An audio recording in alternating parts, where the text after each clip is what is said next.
Hi, welcome back. Today we are going to be turning this box that we made in the last video into a combat robot. Specifically, today we're going to be making a vertical spinner with this. I can show how to make a horizontal spinner afterwards. In fact, I will. But for this first one, we're going to make a vertical spinner because it seems like a lot of people love to make vertical spinners nowadays. And for good reason. They're very good robots. So we're going to go into that. This will be a 2-wheel vertical spinner in the plastic and weight class. I'm going to show how to make that. Okay, to start off, first of all, I want to say if you're already somewhat versed in CAD or you just have a lot of time to play around, I recommend you don't follow this one-to-one.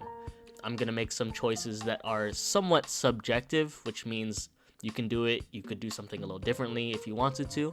I'm going to point out all of those subjective choices, and I'm also going to point out the objective choices that you should be making and are generally better to do when making these robots. But I always encourage creative freedom. That's why I'm going to point out that you don't have to follow this one-to-one. Okay, to start off, I am actually going to modify this box that we made last video. I'm going to go back to the sketch one on the left.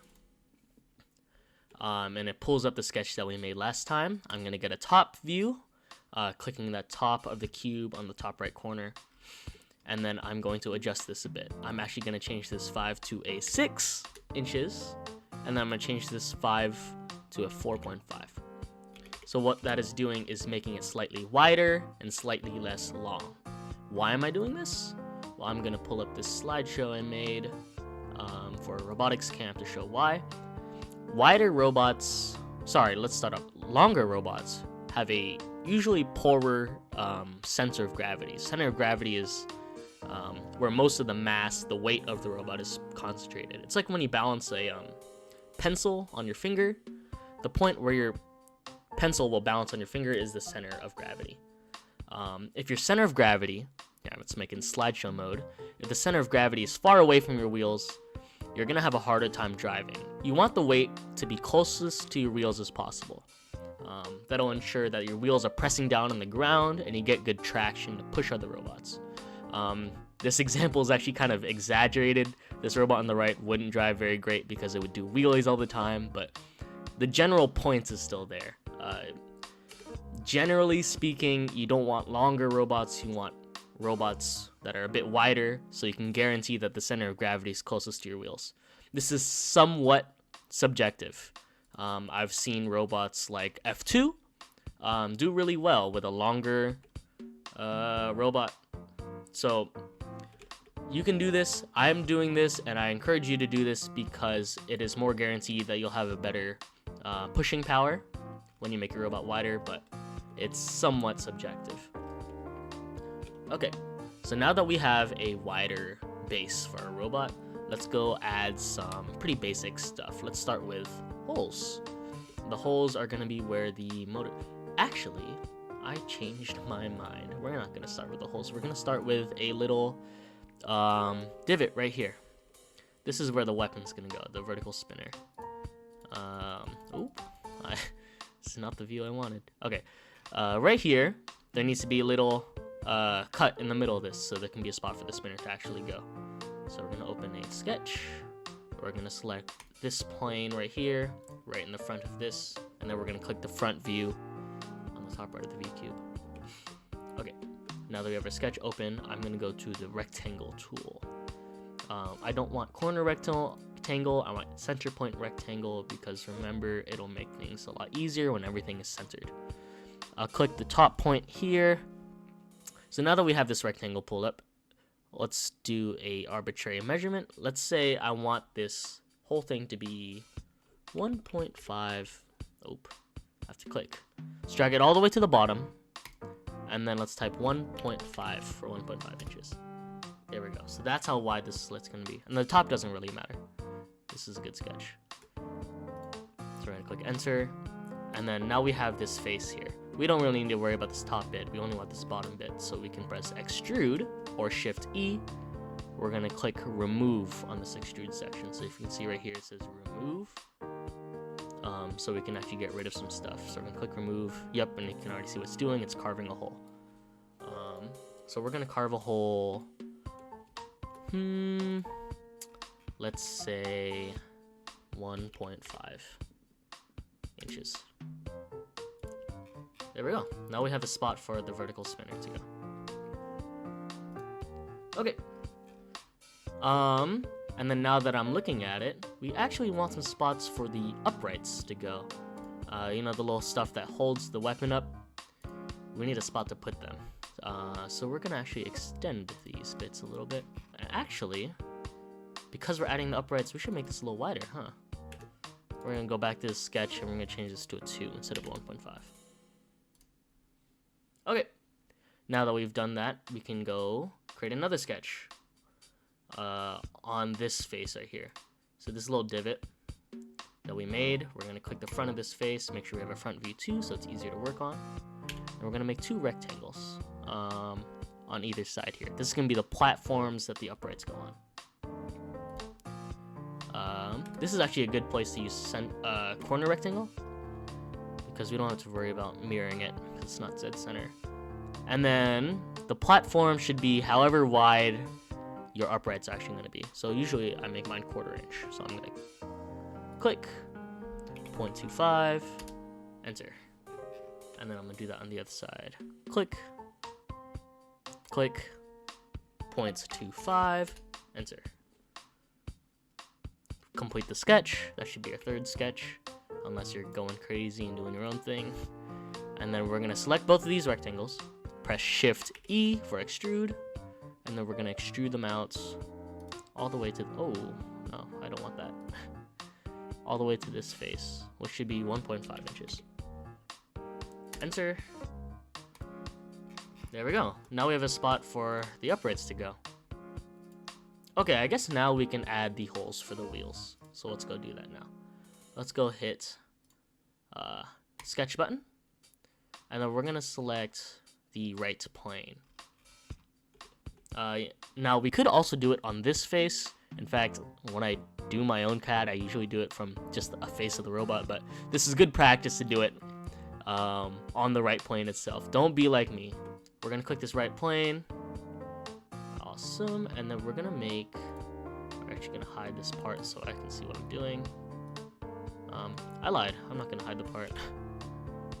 We are going to use project/convert, which is U. That's the hotkey U. So I'm gonna press U for project/convert. I'm gonna click all 4 of these lines. Now what project/convert does, I'm just gonna call it project. Is it projects. Look, now I have these sketch lines on my sketch, on the very middle. So I can click these 4 lines that used to be on the side wall, and now it's in the middle. That's what project tool does, and it's very useful, especially when you get more complicated with your CAD. The project tool becomes very useful. Now you can see exactly where everything is. We're going to, well, obviously you want your wheels to be in the center, right? So let's make sure we can put our wheels in the center by making a line in the center of the robot. Now this line is going to act as a guideline to put the circle where the wheels are going to go. This line actually isn't going to be used for anything besides a guideline. Therefore, we can click it and then press construction or Q. There we go. You see how this became a dashed line? This will now just act as a guideline where we can put any stuff on, but it won't actually do anything with our sketch. Now I want my wheels to be, let's say, 1 inch in. So I'm going to add another line here. That's 1 inch long, and this can also be a guideline. And then we're going to press C for circle, and then we're going to add a circle here. And let's say the circle should be 0.375. That's 3/8 of 1 inch. Now if we bring back part 1, we should see something like this. Now, you might be thinking, hey, the circle's in the center of this. How do you get it go through both sides when you make the actual holes? Well, I'll show you. Let's press Shift E, select the circle we made, and then we're gonna click remove so we can remove material. And then what we're gonna click is Oh no, which button is it? Symmetric. We're gonna click symmetric. Now you can see what it does is it makes it symmetrical on both sides. Perfect. Now that we have that, we can drag this arrow all the way through, and now you can see we have a hole on both sides of the robot. Perfect. So that's a little spot where the motor can go through. We're gonna click the check. And then now we have some wheel holes. Awesome. Now, what should we add next? I want to add some uprights. So let's go add some uprights. Now, this is also somewhat subjective. I recommend doing it this way though. Typically, when I do CAD, I have everything split into different part studios. So I'm gonna go over making the uprights. For this video, we're all gonna make every part within the same part studio. However, when I usually do CAD, I have everything split into different part studios. This is a little trickier. This is how I learned it, but this is a little trickier because you can't see what you're working on. Let's say I'm making the uprights, right? I'm making the uprights in here, but the body's in here, so I have to like constantly click back between each thing to make sure all the measurements are right. I have to memorize some stuff. It's a little trickier. The good part about it, though, is everything is isolated. So whenever I need to modify something, I don't have to dig around in this big timeline to find where the thing I modified is. Everything's split into its own part studio. It has its up and downs. Everything is subjective. I'm going to show you how to make everything in one part studio. While it can be a little tricky to dig in the timeline to find all of your edits, it's a little easier for beginners because everything is visualized all on the same screen. So we're going to do that. So let's go make the uprights. Let's start with a sketch. We're going to put it right here in the right plane. Perfect. Now, this is where you have to get a little creative, right? We know the bottom plate is how tall? 0.25 inches, so a quarter of an inch. We want our upright to be a quarter of an inch off of here when we make this, right? You can't see the floor, but the floor is there when we work on this upright. So we're gonna have to make the floor, we're gonna have to make the upright around it like this. We know the floor is a quarter inch up. So when we start making our lines, let's start a quarter of an inch off the ground. 0.25. Oops, I have to click here first. 0.25. There we go. And we can make this a construction line. So we're gonna go Q. Boom. And then we're gonna add another line here. This will just act as our floor. Doesn't really matter how long it is. It's just to give us a good idea of everything. We're also gonna make that a construction line. There we go. There is our imaginary floor when we design this upright. You can see a little bit of what I'm doing here. Yeah. So now that we have this, let's design our upright. I want the upright to stick out a little bit. It'll help the weapon get a little bit more reach. So I'm thinking it should be like, this is gonna be very rough, but like, you know, something like that. If I made it go straight up, then the weapon would start from right here. I can add a circle to actually represent this. This is where the weapon would be, right? But, oops, I went back too far. If I stuck out the upright a little bit, not only do I think it looks a little cooler because it's cool and jagged, when you make a circle from the center point, you can see it has a bit more reach. It's sticking out a bit more, so you can hit other robots a bit more efficiently that way. But obviously we're not going to draw a bunch of random lines. It's better when everything has an angle to them. So first of all, let's think about how tall we want it to be. This is very important because how tall it is dictates how big of a weapon we can put in there. So let's say, click this, I'm thinking 2 inches. Now, obviously, the hole for the weapon can't be on the very top because that's where the roof is. It would have to be somewhere down in the middle. I'm thinking half an inch. If there's a quarter inch hole or whatever inch hole, actually doesn't matter for now, just to get the concept. The weapon would be this tall and have a maximum height of around 3 inches. To illustrate this, let's say if the uprights are 3 inches tall, you can see how this hole is a lot higher, therefore the weapon can be a lot bigger, around 5 inches. That's a little much. I even think, in my opinion, 2 is a bit much. You don't need a huge weapon, but we're gonna go with 2 because I know larger weapons are very cool. So we're gonna go with a 2-inch long upright. We're gonna delete this, and we're gonna delete this 1/2 inch too. This is just a kind of show point. This 2 inches represents how tall everything is. We want to know how far out it sticks out. I'm thinking we can have it stick out 1 inch.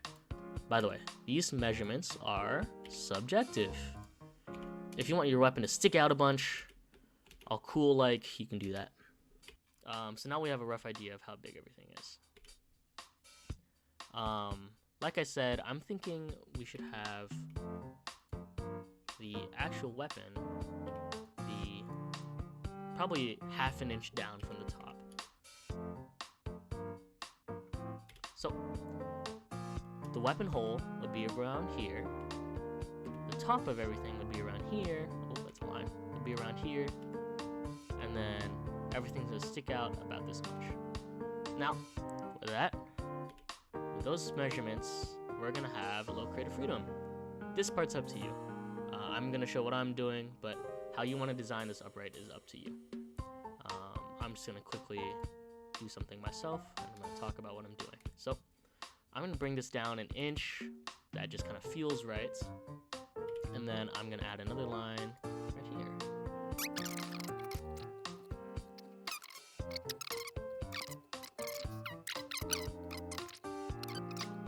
And then, how long do I want this whole upright to be?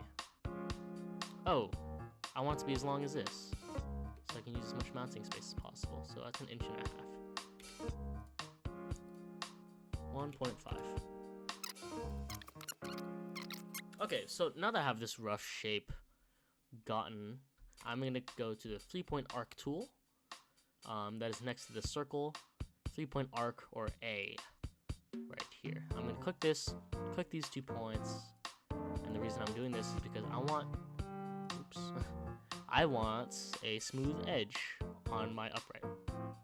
I'm going to click it, because that just looks about right, and I'm going to remove these 2. I don't want these. There we go. That is looking like an upright. You can imagine the motor going here, and then the weapon being right here, and the wheel back here. This isn't looking too bad. So, now, let's go make this. If we click this to finish the sketch, and then we're going to click Shift E or Extrude, let's select this face. I'm going to have a starting offset of 0.75 right here. So the sketch that we made, it's not going to start at the middle like where we put it. It's going to start 0.75 inches to the right. And then the depth is 1/4 inch because that's how much space we allocated with this little bar here that we added. So now you can see that the upright's being created. We're going to hit the check. Oh, also make sure that, because you can see I kind of messed up, this should not be add, this should be new, because it is a different part. So let's hit the check. There we go. Now it's a different color. That's how you know it's a different part. Now that we have that, you can see it's an upright. Isn't that cool? Now, remember how we keep everything centered? It is because we're going to be using the mirror tool.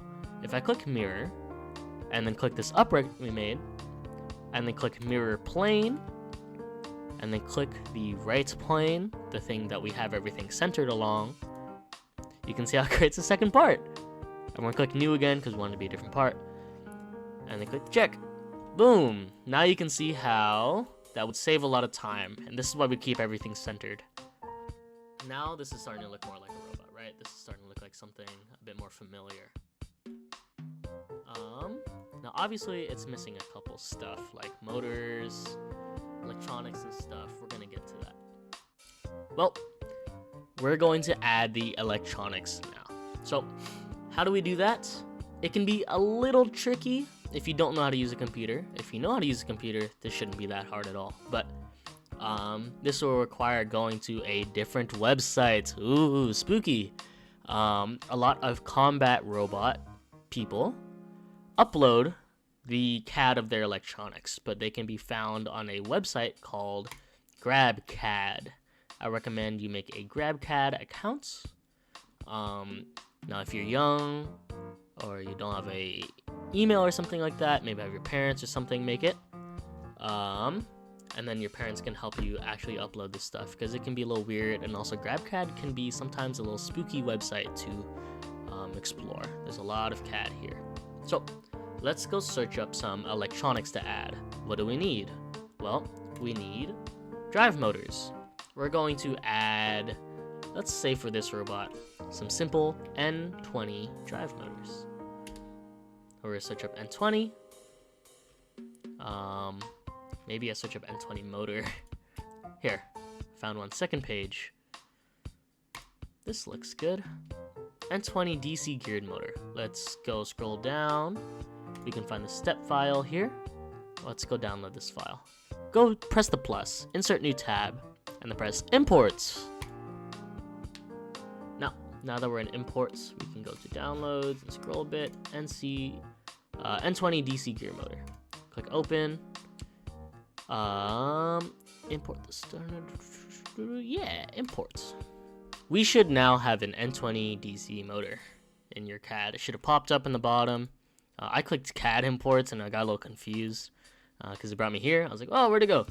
I went back and then I clicked. I was like, oh, it's right here. So you should have a N20 DC gear motor. So what we're gonna do is we're gonna press insert new tab, and then we're gonna press create assembly. We're gonna use assembly because this is gonna be the place where we're adding everything. This will be the master project. Part Studio 1 will be all the parts, and then we can have a bunch of electronics and stuff, but in the assembly, I actually have two. We can get rid of the second one. In the assembly is where everything will be assembled. So let's go add our stuff. Add our Part Studio 1. Oop, I'm zoomed out a lot. Wait. If I click Part Studio 1 and then go straight to this, there we go. Now it's centered. Then let's insert a second thing. It's N20 DC motor. Okay, now this is that mistake I just made. I want to make sure that all of this stays together, because let me show you. If I do this, it starts splitting apart when I try to move it. So let's go highlight this whole motor, and then let's press where is it? Group. Let's press group and then click the check. Oh, now see how it's moving as one thing? That's right. So let's go add our second motor now. Boom. Added. Highlight it. Where did it go? Can you spot it before I do? That is the question. Group. Boom. Hit the check. Now we have two motors that won't break apart when you start moving them. So let's start adding them. Okay, so now that you have two motors that won't break apart, we're gonna use fastened mate. So fastened mate, pretty much what it does is align one object to another. So you can see, let's say for example, I click this, right? So I'm gonna click this face, and then I'm gonna click this face. Boom. And then I'm gonna flip this side. You can see how this aligns itself to that side there. That is what this tool does. Obviously, I just don't want my motor to sit on the side of that upright. I want to sit where it needs to sit. So I'm gonna click fastened mate, or M. Click this inner ring here, and then I'm gonna click the inside of this hole. I'm gonna flip it around using flip primary axis. Now, we're gonna spot a little flaw here. Hey, this doesn't stick out nearly as much as it needs to be. I need this motor to stick out more. I did this on purpose because I need to show that these N20 motors can be a little tricky. I'm using N20 motors for this demo because they're very common. However, a lot of people struggle mounting them, and they seem to break for a lot of people, even me. So I'm going to show how you can keep them somewhat safe in these robots so they don't break apart on you. Them and their very exposed gears. I'm going to show you how at least I mount them in my robot. Now that it's aligned, I can have a good idea of where to start my little mounting bracket for this thing. Click the X, I don't need this fastened mate anymore. And let's use a measure tool. I want to know how tall this is from this. It says the parallel distance is 0.053 inches. And that is important because that is how far it is from the floor to the bottom of this motor. I need to know that because I need to know how high I need to raise the floor so this motor can actually be resting on it. So let's go back to the CAD here. Parts Studio 1. And then let's go create a sketch on the floor. And then let's go make little rectangles. Oops. I actually want a corner rectangle for this. Corner rectangle. This side 1.5. This side 1. Doesn't need to be that long. There we go. That's going to be the little platform that these motors are going to sit on. Now, let's also put that on the other side. 1 by 1.5. And then we can press Shift E for extrude. Now you can see it already auto selects these. You know how tall we want to make it? The 0.053 that we discovered by seeing how tall it is. The distance from the motor to the ground. 0.053 inches. That is the little platform that these motors are going to rest on. So, if we go back to the assembly, we can see that, hey, now it has a little plate to rest on. The nice thing about Onshape is that it auto updates. So you can see everything in real time. Now, let's see what we want to do next. Now, obviously the shaft isn't sticking out nearly far enough. So we want this to stick out farther. How do we do that? We make the wall thinner. Right here. We're going to make a little space for the wall to be thinner. Let's go back to Parts Studio 1. And then let's do exactly that. Create a sketch on this wall. And then let's create a rectangle. Oops. Corner rectangle.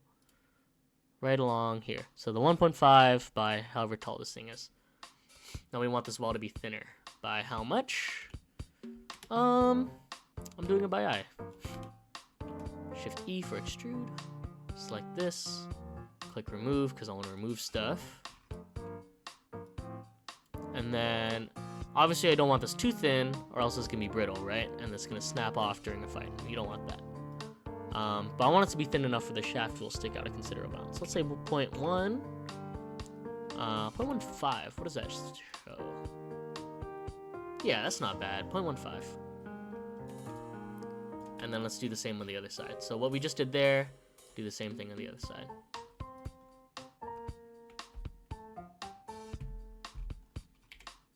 Rectangle. Boom, boom, boom, boom. Shift E.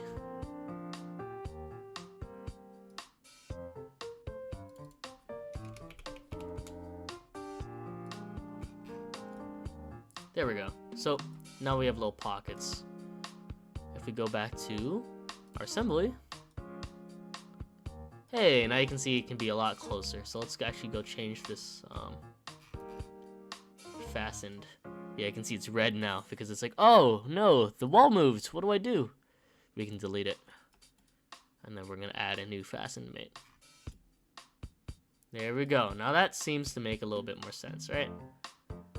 Let's do that on the other side now. Now, I don't want this fastened anymore. Some people, I actually, have the motor stick out all the way. So there's like zero gap here. Now that can be a little tricky. It requires a little extra CAD work that I don't want you guys to have to go through that. This will work fine enough, especially if you're gluing your wheels on. So, now that we have this, you may be wondering, well, how do we secure these things? They may be in a nice place, but they're not always secure, right? We're gonna add that right now. This is where we get a little technical with this CAD. We're gonna have to do a little bit of mental math and a little bit of remembering a bunch of numbers. So, we're gonna start off by remembering this number. The distance from this wall to this plate here. Oh, I should start with telling you what we're doing. we're gonna add little constraints here. If we get a top view, this motor is gonna wiggle around, right? We're gonna add walls here and here. That will constrain the motor in place. But we need to know where to exactly place these walls, so it's a correct fit for the motors. This is where we get a little technical with it. We're gonna use the show measure details on the bottom right. We're gonna click this wall, and then we're gonna click, oops, I keep doing that, this wall, and this wall. How far is that? Distance, not 5.8 inches. Where is it? 0.514. So 0.514 inches. That says here, minimum distance. We can just kind of logic that, yeah, that's half an inch, so this is probably the right number. Now that we have that number memorized, 0.514, you can write it down if you'd like. We're gonna do the same thing on this other side. So this wall to this. Oh, it's also 0.514. That's good to know. So 0.514. Let's memorize that. Let's go back to our Part Studio 1. And then, let's get top view. Let's create a sketch on this. And then we're going to add that 0.514. We're going to make a rectangle, corner rectangle, from here, from end to end. This length will stay 1.15, obviously. Oops. I constrained it when I didn't mean to. Yeah, 0.15. What? I love Onshape. New plan, because Onshape is being weird, let's just make it a bunch of lines. That 0.514, that's the number, the magic number. We're going to use that magic number right now.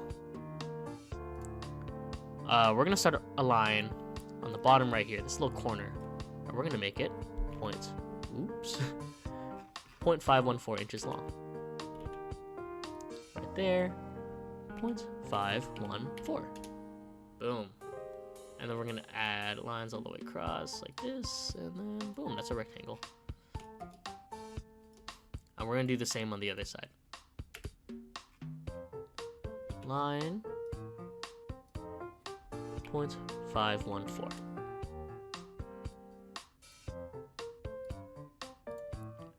And then actually, now that I think about it, let's make these 0.51.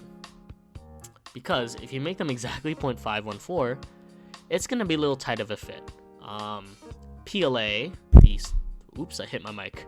PLA, the 3D printing material you're using, I'm assuming you're using at least, will expand ever so slightly. So making everything exact might mess you up in the end. So let's make it 0.51 instead. Now that we have that, we can extrude these. Hit the check, click these two, Shift E, and then let's raise it up, let's say 0.2 inches. Yeah, see, now you can see what we're doing here. We're adding a little spot to constrain these motors. Let's see if we did it right.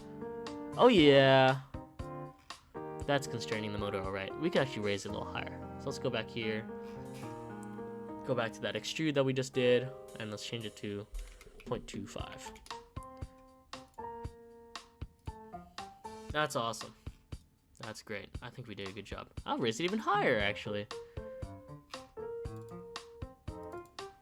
0.3. How about that? Assembly 1. Yeah, that's better. Now, remember what we just did? Repeat it on the other side. Who would have guessed? Good. Now we should have something like this. These motors look fairly snug. But they need one more thing. They're gonna kind of rattle out of place. How do we solve that? Zip ties. Yeah, we're gonna use zip ties in combat robots. Now that might sound a little sketchy, but they're perfect, I promise. We're gonna add some holes for those zip ties to go. So, let's go measure where we want them to be. We don't want them to be here because it's gonna interfere with the gearbox. We want them to be clamping on that little silver bit. So let's do a very smart and totally not caveman way of doing this. If I look at this, it looks like this is about halfway through that rectangle, and halfway through that rectangle is where the silver actual motor part is. So with those caveman brain observation skills, we can assume that we can put circles right here and right here. That will be where the zip tie will loop around. Those circles actually be holes, they go all the way through. Run a zip tie through, and it should work just fine. So let's go add those. And then I'm actually not gonna go over that. I wanna see if you guys can make circles. We're gonna make the circles 0.2 inches. If I end this and you're gonna see they're not 0.2 inches, I'm gonna apologize. But I recommend you pause here. I'll actually put a disclaimer on the screen if I decide to make the circles a different size. Boom! This is how big this circle should be. But I'm gonna see if you guys can make some circles in the center of these rectangles. 3, 2, 1, go! Boom! I'm back. How did you do? So these are my circles. This is how I did it. I added, let's go back a bit so I can show you. I did lines starting from the midpoint all the way down. And then I use these lines as a reference to make my circles that are 0.2 inches. And then I changed them all to construction lines. You should be making them construction lines before everything, but... So, now we have 4 circles. Hit the check, press Shift E, click the 4 circles, press remove because we want to remove material, and then just drag this thing all the way down. Hit the check. Boom! Those are some good zip tie holes if I've ever seen them. But what should we add next? I say we add some wheels. Head to Part Studio 1, and then let's just kind of imagine how big we want the wheels to be. Let's create a sketch, I don't know, here. Don't actually make the sketch. I'm just gonna make the sketch to kind of demonstrate some stuff. If I press C, I press a circle right here. Oops, I missed. Right here. Here, this can be kind of an imaginary circle thing. I want to show you some stuff. If I made this circle this big, right? It's gonna pop out right here. Actually, if I'm gonna make it a little smaller to kind of demonstrate my point. This big. It's gonna pop out on the bottom and on the top. Now, that may seem okay enough because you're like, oh, it pops out on the bottom. It's gonna drop on the bottom. Yeah, sure it will. But if we start flipping this thing over, let's say a robot's upside down, right? That was actually better. When your robot is upside down, how is it going to be driving? It's going to drive, or where is it going to be touching the floor, I mean? It's going to touch the floor right here on your upright, and then right here on this little bump. No wheel is actually touching the floor here. See, none of these lines are perfect, but you can kind of understand my point. Boom, there we go. It's gonna touch here and right here. Your wheel isn't actually touching the floor. If your robot gets turned upside down, which it will, it will, the robot can't drive. So it's important to make sure that your wheels work on any direction. So maybe something like this, a real chonker, I'm thinking. Maybe not that large. Maybe like, let's see.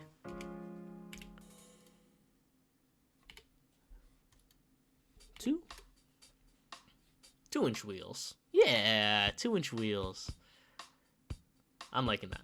Okay. We can go back a bit. So, 2-inch wheels. Let's make a sketch on the right plane, which is on the center.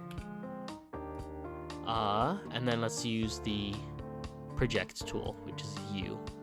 Let's project this circle. Perfect.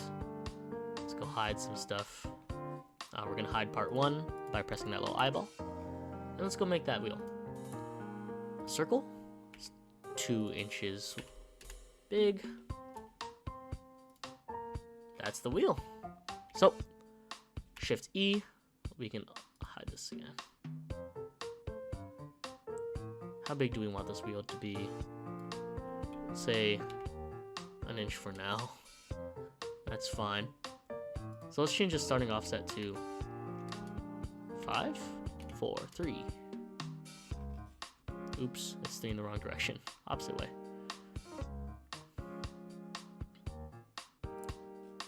There we go. Let's actually change it to like 3.1, because you know the wheel's gonna be sticking out a tiny bit. Boom. Hit the check. Now we have a wheel. Now, obviously you want this wheel on the other side as well. So let's use the mirror tool. Mirror. Click the wheel. Mirror plane. Click the right plane. Hit the check. Oh, now this is really looking like a robot now. We have 2 wheels on it. That's looking robot-like. Let's go back to the assembly one to see how everything would go together. What the? Where's the wheel? Hey, you're missing a couple stuff, assembly one.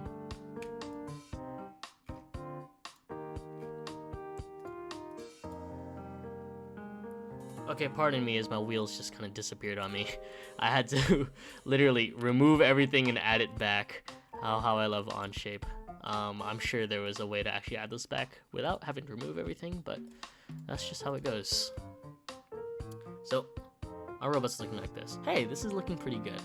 We're missing a couple things, though, like a weapon. I've been avoiding it because typically you want to make your weapon last. Why?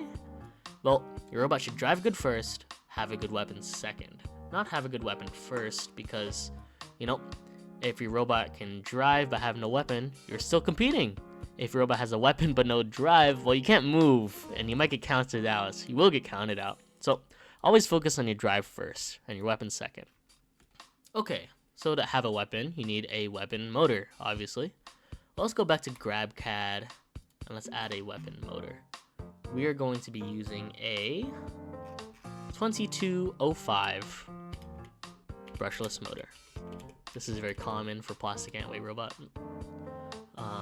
So we're gonna go click this. We're gonna go to this step file and we're gonna download it. Boom. Now let's go add this to the CAD. Boom, there it is. Emacs 2205. Awesome. Now let's go add this.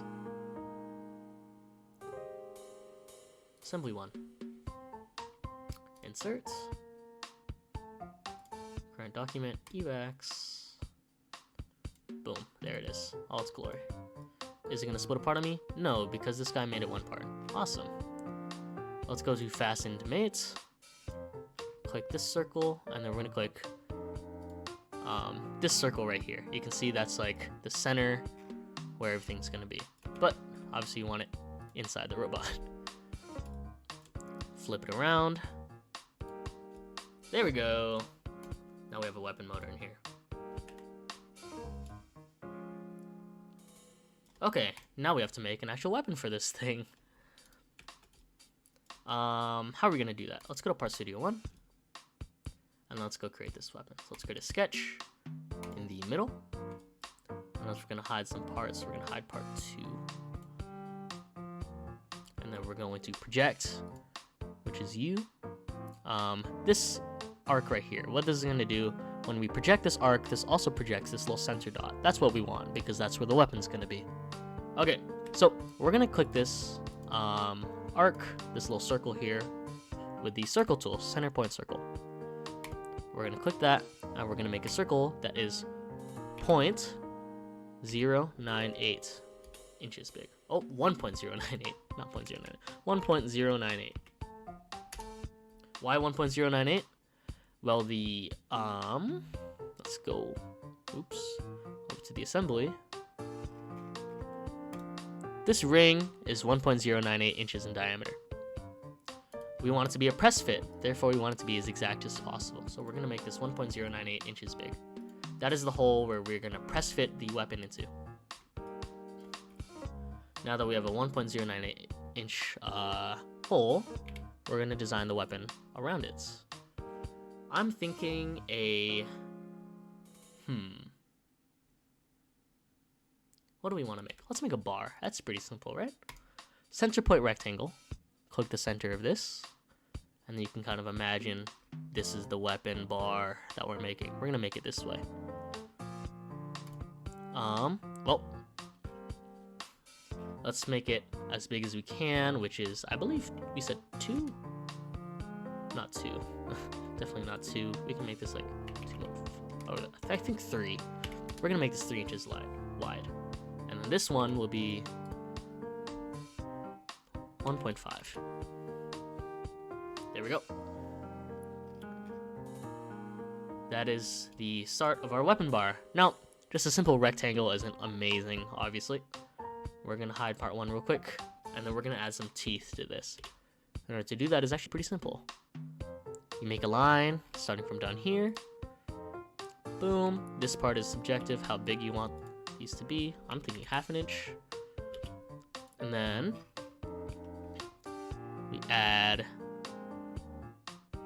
we go to the midpoint, and boom, add a line like that. That's looking like a tooth. Another one, 1/2 inch. Oops. There we go. And then like that. That's looking a little bit more weapon-like, yet still a tiny bit lame. This is where you can have some fun with it. I'm gonna have some fun with it myself. So, this is the start of my little weapon here. This is part subjective. How you want your weapon to look is up to you. Press Shift E, and then we're gonna make this, yeah, let's say 0.8 inches wide. Okay, I'm gonna have a little bit of fun with this weapon. I'm gonna show you what I'm gonna do. I'm gonna add some fillets. I'm gonna fillet this end and this end a lot. Let's say 1 inch.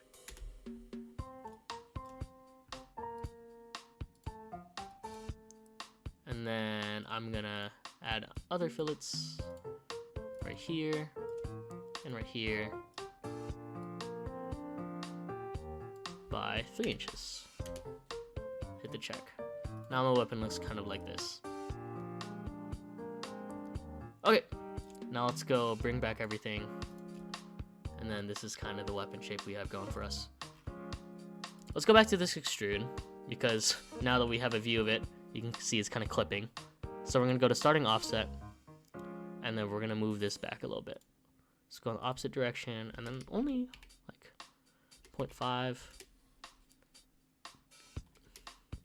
maybe 0.3, but it's not gonna matter. I'll show you why in a sec. There we go. Now that's looking about right. Let's head to assembly 1. Uh-oh, it didn't copy over. I have to do that thing again. Hold on. Boom, there it is. It seems when I moved it 0.3, it is actually lined up perfectly. But if it doesn't line up perfectly, we can use the tools like fasten mate, but we're actually going to use this revolute mate. So I'm going to move this out the way real quick. Pretend it didn't line up at all. Let's just move it over here. We're going to use revolute mate. Click this circle, and then we're going to click the base of this can of the motor here too. Oh, and then it's going to lag. Let's try it again and hope it doesn't break on me. There we go. And then we'll hit the check. No, this is a revolutes. There we go. Animate. Look at that thing go. I'm actually not liking the way this weapon looks, so I'm gonna adjust it a bit more. It's also clipping through the ground, so I'm gonna make it a little smaller.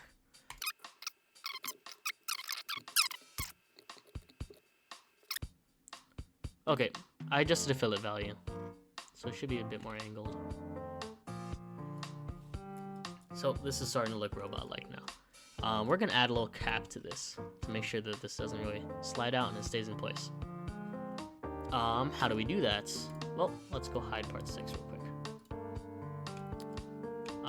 If we measure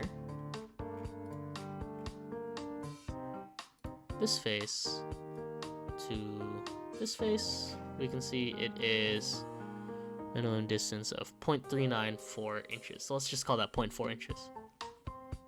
Head back to Part Studio 1. And then let's go hide some stuff. Oops, not that. That's the part we want to modify. Let's go create an extrude. Oops, I lied. We're gonna make a sketch on it first. Where we make a circle. 0.098, sorry. 1.098, and then we're going to extrude the circle into it. Now we want to have a starting offset of that 0.4. So you can see how there will be a 0.4 inch hole. That's where the weapon motor will go. And then we make sure that this is just flush with everything else. How do we make it flush? Well, how big did we make this? I believe this is an inch already, so 0.4. Check. There we go. Oh, it was 0.8, so yeah. And then let's add a little circle. So the shaft of that motor can go through still.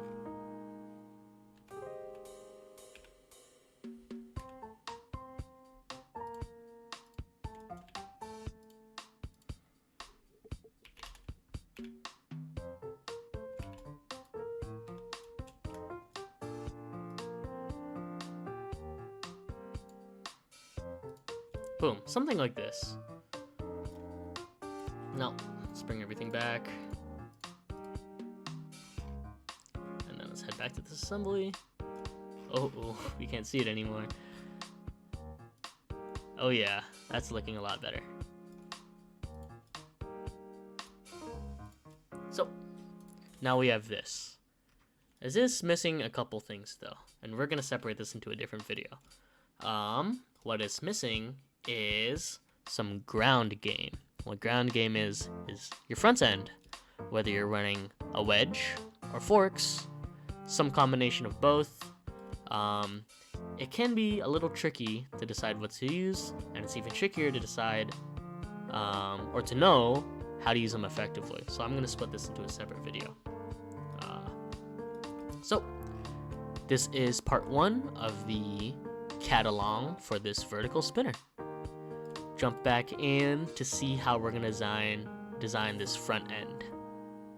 All right, thank you for joining me, and then click to part 2 to see how we design this front end. 3, 2, 1, see ya.